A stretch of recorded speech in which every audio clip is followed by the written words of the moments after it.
ሰላም ተመልካቾች እንዴት ዋላችሁ? እንዴት አመሻችሁ? የክርስቶስ ሰላም በያላችሁበት ይብዛላችሁ። ነገ ታኅሳስ 5 ስለምትከበረዋ ጻድቅና ሰማዕት ስለሆነችዋ ስለ ቅድስት አውጋንያ ስንቶቻችን እናውቃለን? እስቲ ታሪኳን ሰምተን እንመለስ። 5 አቤት አቤት አቤት! በእውነት ነው የምነግራችሁ። በእውነት ይህችን ድንግል መናኝ ፈዋሽ ናዛዥ አበምኔት እመምኔት የሆነች ጻድቅና ሰማዕት የሆነች ቅድስት እናታችንን የማታውቁ ሰዎች ካላችሁ እጅግ በጣም ትልቅ ስህተት ነው ብዬ አስባለሁ። የልዑል እግዚአብሔር ምርጫና ስራ እኮ እጅግ በጣም ይገርማል ወገኖቼ። ሴት ሆና እያለ በልዑል እግዚአብሔር ምርጫ የአንድ ገዳም አበምኔት የሆነች ይህችን ቅድስት እናት ከዚያም አልፎ ደግሞ ሃይማኖትሽን ካጅ ብትባል እምቢ በማለቷ አንገቷን ተሰይፋ ሰማዕት የሆነች ቅድስት እናት። አደራ ይህንን ቪዲዮ የምትችሉ ሰዎች በደንብ አድርጋችሁ ኮፒ ሊንክ አድርጉልኝ። የማትችሉ ደግሞ ቢያንስ 3 ጊዜ ኮፒ ሊንክ እንድታደርጉልኝ ይጠይቃለሁ። እናታችን ጻድቅ ወሰማዕት ቅድስት አውጋንያ።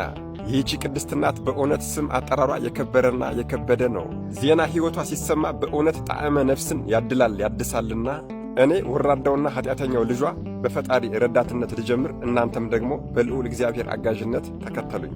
እናታችን ቅድስት አውጋንያ የ3ኛው መቶ ክፍለ ዘመን የክርስትና ፍሬ ስትሆን በትውልዷ ሮማዊት ስትሆን አባቷ ፊልጶስ የሚባል የሀገር አስተዳዳሪ የጦር መሪ ብሎም ደግሞ ጣዖት አምላኪ ነው።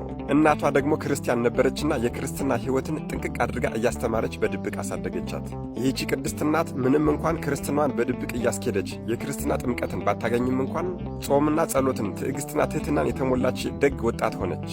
ታዲያ በዚህ ሁኔታ ላይ እያሉም አንድ ጥሩ አጋጣሚ ተፈጠረ። እርሱም አባቷ አገረ ገዢው የእስክንድሪያ ወይም ደግሞ የግብፅ መሪ ሆኖ ተሹሞ ወደዚያ ሄደ። ይሄ ደግሞ ለቅድስት አውጋንያ ጥሩ አጋጣሚ ቢሆንም እንኳን አባቷ ደግሞ ለአረሞይ ሊድራት እንደሆነ ሰማች። ስለዚህ ከዚህ በኋላ ይህቺ ቅድስት መቁረጥ አለባት ማለት ነውና ቀጥታ ወደ አባቷ ሄዳ አባቴ ሆይ አንድ ነገር ላስቸግርህ፣ አንተ የምትለኝን ነገር በሙሉ እፈጽምልሃለሁ፣ ታዘዝልሃለሁ። ነገር ግን ከሰርጌ ቀን አንድ ቀን በፊት ወደ ዱር ሄጄ ተናፍሼ እንድመጣ እባክህን ፍቀድልኝ ብለዋለች። አባቷ ምንም ስላልጠረጠረ እሺ ብሎ 2 ጃንደረቦችን አስይዞ ላካት። እርሷም ወደ በረሃ እንደሄደች ለነዚህ ጃንደረቦች እውነቱን ነገረቻቸው። እኔ ወደዚህ የመጣሁኝ ክርስትና ልቀበልና ልመንን ነው። የምትከተሉኝ ከሆነ ተከተሉኝ፣ ካለበለዚያ ግን ተመለሱ አለቻቸው። እነዚህ ጃንደረቦችም ሞታችንም ሕይወታችንም ካንቺ ጋር ነው ብለዋት ወደ ገዳም አብረው መንነዋል ማለት ነው። ገዳም እንደደረሱም ለአንድ ጻድቅ መነኮስ ጉዳያቸውን ነግረውታል። እርሱም በሚስጥር 3ቱንም አጠመቃቸው። መነኩሴው ካጠመቃቸው በኋላም እናታችን ቅድስት አውጋንያ አመንኩሰን በምትለው ጊዜ ልጄ ይሄ እኮ የወንዶች ገዳም ነው አላት። እርሷም አባ ግድ የለህም እኔ ራሴን እሰውራለሁ ብለዋለች። መነኩሴውም ሥርዓተ ምንኩስናን ሥርዓተ ገዳምን አስተምሮ አመነኮሳት። ስሟንም አባ አውጋኔዎስ አላት። በነገራችን ላይ አውጋንያ፣ ታኦድራ፣ አንስጣስያ የሚባሉ ስሞች ወደ ወንድነት ለመቀየር ቀላል ናቸው። አውጋንያ የሚለው አውጋኔዎስ፣ ታኦድራ የሚለው ወደ ቴዎድሮስ፣ አንስጣስያ የሚለው ወደ አንስጣሲዮስ እየተባለ ወደ ወንድነት ይቀየራሉ። እናታችን ቅድስት አውጋንያም ስሟ ወደ አባ አውጋኔዎስነት ከተቀየረ በኋላ ተጋድሏን ጀመረች። ቀን ቀን ወንዶች የሚሰሩትን ከባባድ ሥራ ሁሉ አብራ እየሰራች ሌሊት ደግሞ ስትጸልይ ታድር ነበር።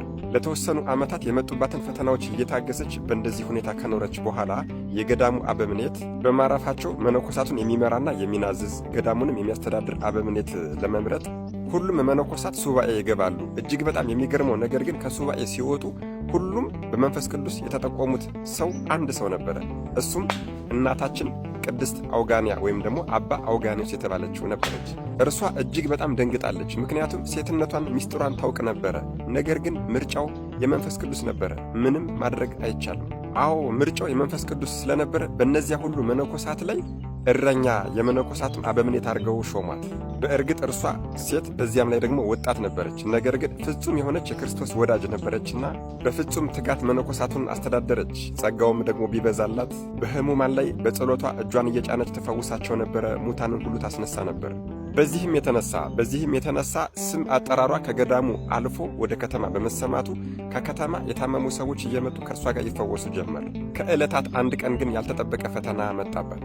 አንዲት በተፈጥሯ ውብ የሆነች ነገር ግን ሰይጣን ያደረባት ሴት መጣ ከአጋንንት ከተፈወሰች በኋላ ለእርሷ ወንድ መስላታለችና ለቅድስት አውጋንያ ወይም ደግሞ ለአባ አውጋኔዎስ የዝሙት ጥያቄን አቀረበች። እናታችን ቅድስት አውጋንያ ግን ገስጻ ሰደደቻት። በዚህ የተበሳጨችው ያቺ ዘማዊት ሴት ወደ ከተማ ሄዳ ለሀገረ ገዢው ለቅድስት አውጋንያ አባት ለፊልጶስ ለአባቷ ከሰሰቻት። ይሄ የቅድስት አውጋንያ አባት ፊልጶስ የተባለው አገረ ገዢ ደግሞ ልጁ ከጠፋችበት ጊዜ ጀምሮ እጅግ በጣም ይወዳት ነበርና በእሷ ስም ጣዖት አሰርቶ ያንን ነበር የሚያመልከው። ይህች ወጣትም መጣ በገዳም ካሉ መነኮሳት አባ አውጋኒዮስ የተባለው ሊደፍረኝ ነበር፣ ከክብሬ ሊያሳንሰኝ ነበር ብላ ከሰሰች።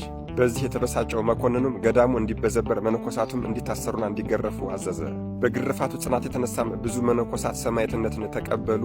እናታችን ቅድስት አውጋንያ ግን የመነኮሳቱ ስቃይ ስላንገበገባት አባቷን ለብቻ በድብቅ ወሰደችና ካስማለችው በኋላ ማንነቷን ገለጸችለት። ይሄ አገረ ገዥም የናፈቀ ልጁን ሲያገኝ መነኮሳቱ ማሰቃየት እንዲተዉ አዘዛቸው። እናታችንም ያለፈውን ነገር ሁሉ ትታ ስለ ሰማያዊ ሕይወት አስተማረችው፣ አስረዳችው።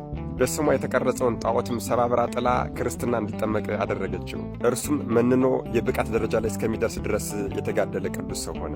እናታችን ቅድስት አውጋንያ ግን ወደ አባ አውጋኒዮስነት ተቀይሮ የነበረውን ስሟን ቀይራ ቅድስት አውጋንያ ተብላ ከግብፅ ወደ ሮም ሂዳ የደናግል ገዳምን መሰረተች። እጅግ በጣም በሚገርም ሁኔታም አምላክ ፈቃዱ ነውና በስሯ 3300 ደናግላን መነኮሳትን ሰበሰበላት። እነዚህን መነኮሳት እያጽናናች፣ እየመከረች፣ እያስተማረች፣ እያስተዳደረቻቸው እያለ በአካባቢው የሚገኝ አንድ አረማዊ ሃይማኖትሽን ቀይሪ በማለቱ እርሷም ሃይማኖቴን አልቀይርም በማለቷ መጀመሪያ የወላጅ አባቷን አባ ፊልጶስን አንገቱን ሰይፎታል። ከዚያም እርሷን አንገቷን ሰይፈው እንድትሞት አድርገዋታል። ይህች ድንግል መናኝ፣ ፈዋሽ፣ ናዛዥ፣ አበምኔት፣ እመምኔት፣ ጻድቅ ወሰማዕት እናታችን ቅድስት አውጋንያ ወይም ደግሞ አባ አውጋኒዮስ ነገ ታኅሳስ 5 ሰማዕትነትን የተቀበለችበት የዕረፍት በዓሏ ነው።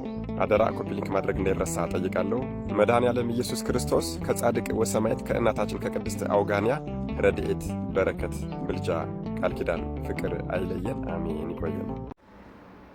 የሰማዕቷን የቅድስት አውጋንያ ገድል ያሰማን ወንድማችን ቃለ ሕይወትን ያሰማልን፣ ዕድሜ ጤና ይስጥልን። ሰማዕቷ ረድኤቷን በረከቷን ያሳድርብን። አሜን።